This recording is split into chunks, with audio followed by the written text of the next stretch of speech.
Ya, kalau sekarang siapa aja yang mendakwahkan tauhid adalah Wahabi. Siapa yang mengajak kembali kepada Al-Quran dan Sunnah adalah Wahabi. Siapa yang sekarang ini mengajak pembaharuan Islam adalah Wahabi, maka ketahuilah bahwa Rasulullah Shallallahu Alaihi Wasallam itu juga Wahabi, dan pas nama beliau Muhammad dituduh Wahabi seperti beliau. Wahabi betul, dia aliran sesat. Kita harus yakin Wahabi adalah aliran yang sesat menyesatkan.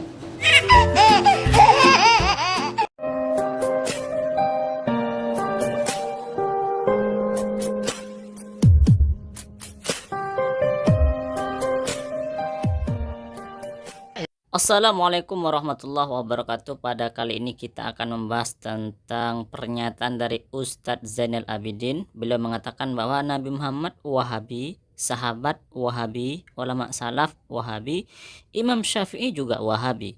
Kata Ustadz berkacamata ini, semua orang yang mengajak tauhid, orang yang mengajak kembali kepada Al-Quran dan hadis, dia adalah Wahabi. Kita lihat video lengkapnya tentang pernyataan beliau ini berikut. Ana tarik kesimpulan atau tarik kesimpulan gitu, Ustaz. Berarti empat imam mazhab itu, terus para ulama-ulama kita yang terdahulu, para sahabat sampai Rasulullah itu Wahabi. Ya, kalau sekarang siapa aja yang mendakwahkan tauhid adalah Wahabi. Siapa yang mengajak kembali kepada Al-Quran dan Sunnah adalah Wahabi.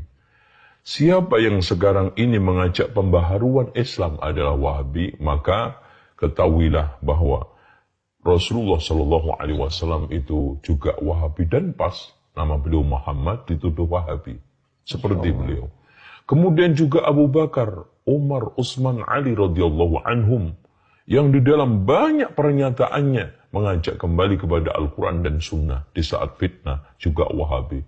Bagaimana Imam Asy-Syafi'i juga mengatakan in sahal hadisu fahuwa madhabi, juga Wahabi. Bahkan Umar bin Abdul Aziz khalifah yang memperbarui saat itu dikembalikan umatnya kepada Al-Quran dan Sunnah, ajaran tauhid dimurnikan juga Wahabi.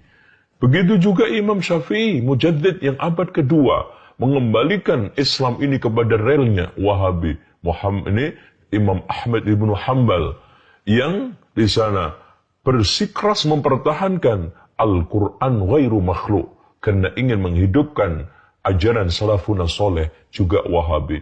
Bahkan Abul Hasan Al-Ash'ari yang di dalam kitab Al-Ibana, akidah saya adalah akidah dari Alkitab wa Sunnah yang diyakini oleh ulama fulan-fulan, akhirnya menyebutkan Imam Al-Bukhari, menyebutkan Imam Syafi'i dan yang lainnya, Wahabi. Kalau seperti ini, semua siapa saja yang mengajak kepada pemurnian tauhid, kembali kepada Al-Quran dan Sunnah, dan plus yang tidak kalah pentingnya, melakukan pembaharuan untuk menyingkirkan berbagai macam kerak-kerak yang mengotori Islam, dari mulai bid'ah, khurafat, tahayul, ini juga Wahabi. Sebenarnya pernyataan Ustadz Zainal Al-Wahabi ini merendahkan Rasulullah Sallallahu Alaihi Wasallam, merendahkan Nabi Muhammad. Kenapa kok merendahkan? Karena Nabi Muhammad adalah maksum, dijaga oleh Allah Subhanahu Wa Taala, tidak akan pernah keluar kekeliruan dari Nabi Muhammad Sallallahu Alaihi Wasallam.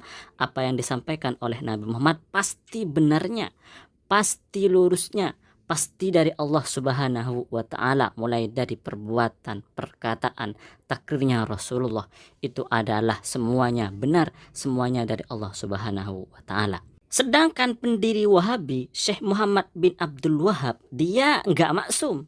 Dia hanya manusia, bisa saja dia salah di dalam ijtihadnya kalau memang dia berijtihad. Bisa saja dia keliru di dalam langkah-langkahnya, di dalam pikirannya, di dalam mengeluarkan hukumnya, di dalam memahami Al-Quran dan hadis, bisa saja salah. Nah, orang yang maksum seperti Nabi Muhammad Sallallahu Alaihi Wasallam yang tidak akan pernah salah karena dijaga oleh Allah, kemudian dinisbatkan berada di dalam sebuah naungan akidah, yang mana akidah ini dibawa oleh seseorang yang bisa saja salah. Bahkan seseorang ini pasti punya salah.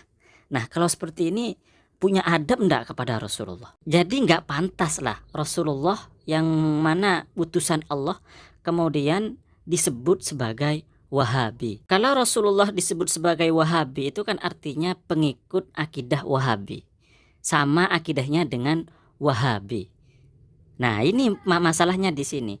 Rasulullah itu pikirannya absolut pasti benar, sedangkan pemikiran Syekh Muhammad bin Abdul Wahab enggak pasti benar. Bagaimana pemikiran yang pasti benar atau ajaran yang pasti benar? Karena langsung dari Allah Subhanahu wa taala, kemudian disamakan, dinisbatkan, dikatakan berada di bawah sebuah akidah yang bernama Wahabi atau dituduh ikut akidah Wahabi. Yang mana akidah Wahabi ini muncul dari seorang yang pemikirannya tidak maksum, pemikirannya tidak pasti benar.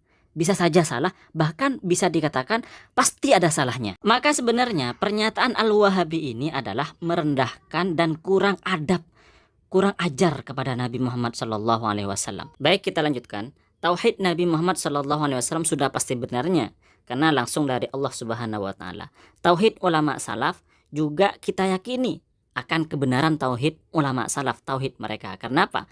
Karena ulama salaf lebih dekat kepada Nabi Muhammad SAW, langsung diajari oleh Nabi Muhammad, dari Nabi Muhammad ke sahabat, dari sahabat ke tabi'in, dan seterusnya. Dan semua orang yang percaya bahwa Nabi Muhammad adalah utusan Allah, Rasulullah, pasti menerima tauhidnya Nabi Muhammad SAW, pasti menerima ajaran Nabi Muhammad SAW. Dan begitu juga tauhid ulama salaf. Sedangkan tauhid Wahabi malah tauhid bid'ah, nggak pernah diajarkan oleh Nabi, nggak pernah diajarkan oleh sahabat dan ulama salaf.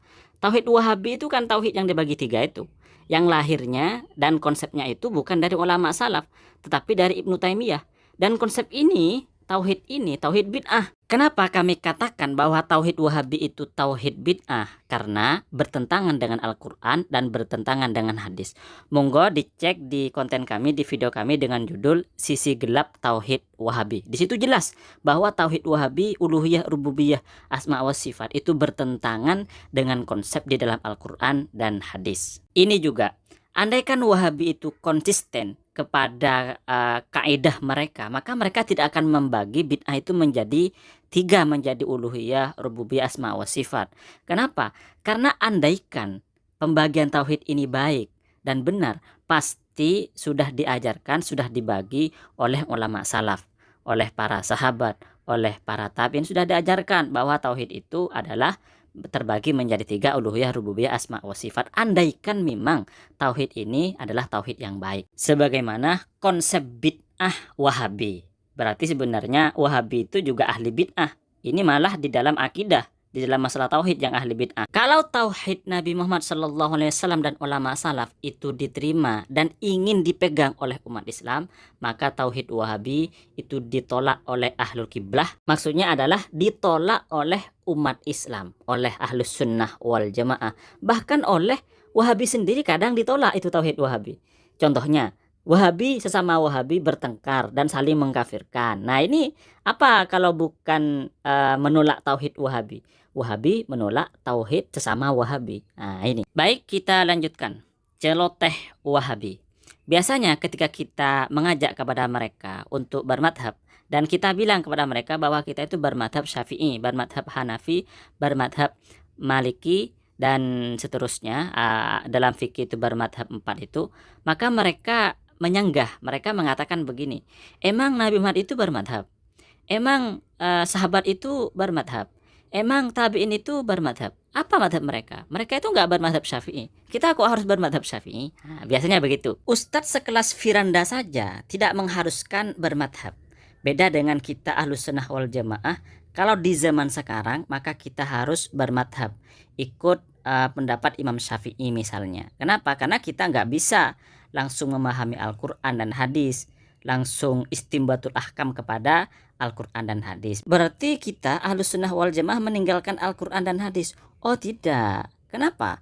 Karena Imam Syafi'i dan imam-imam yang lain itu berpendapat dasarnya, dalilnya adalah Al-Quran dan hadis, ijma, qiyas, dan seterusnya. Kalau Wahabi langsung menggali sendiri kepada Al-Quran dan hadis. Kalaupun mengaku mengikuti madhab Syafi'i misalnya, mengikuti pendapat Imam Hambali misalnya, maka mereka mengatakan tuh di akhir pernyataannya biasanya, nah kita ikut Imam Syafi'i tetapi berdasarkan dalil. Kalau dalilnya nggak kuat, maka kita tinggalkan pendapat Imam Syafi'i. Ya, begitu biasanya mereka. Jadi kalau menurut saya pernyataan seperti ini adalah mereka itu sudah merasa lebih alim, lebih pandai, lebih keren, lebih paham daripada Imam Syafi'i. Nah, ketika Wahabi itu bilang, emang Nabi Muhammad itu bermadhab, emang para sahabat itu bermadhab Syafi'i, dengan alasan, dengan landasan berpikir mereka sebenarnya tidak mau bermadhab. Lalu sekarang mereka mengatakan Nabi Muhammad itu Wahabi, para sahabat itu Wahabi, ulama salaf itu Wahabi. Pemikiran seperti ini waras apa tidak? Ya gila menurut saya. Juga begini ya, sampai sekarang tidak kita temukan pernyataan dari Imam Syafi'i, Imam Maliki, Imam Hambali atau Imam Hanafi yang mengatakan bahwa Nabi Muhammad itu Syafi'i, atau Nabi Muhammad itu Hambali, atau Nabi Muhammad itu Maliki. Nggak ada. Baik, kita lanjutkan. Apalagi kalau kita mendengar pernyataan dari Ustadz Wahabi ini. Coba kita dengarkan. Seperti zaman now ini juga ya. Ada tanda-tanda, wah, jenggot Wahabi, celana cingkrang Wahabi. Wahabi, apa itu Wahabi dia nggak tahu. Wahabi betul dia aliran sesat. Kita harus yakin Wahabi adalah aliran yang sesat menyesatkan. Kita harus yakin Wahabi adalah aliran yang sesat menyesatkan. Dari pernyataan Ustadz Farhan Al-Wahabi ini kita bisa tahu bahwa Wahabi itu sesat menyesatkan. Apakah Nabi Muhammad sesat? Apakah para sahabat sesat karena Wahabi? Baik, dari kami admin Najat Ngaji mengucapkan terima kasih banyak. Wassalamualaikum warahmatullahi wabarakatuh.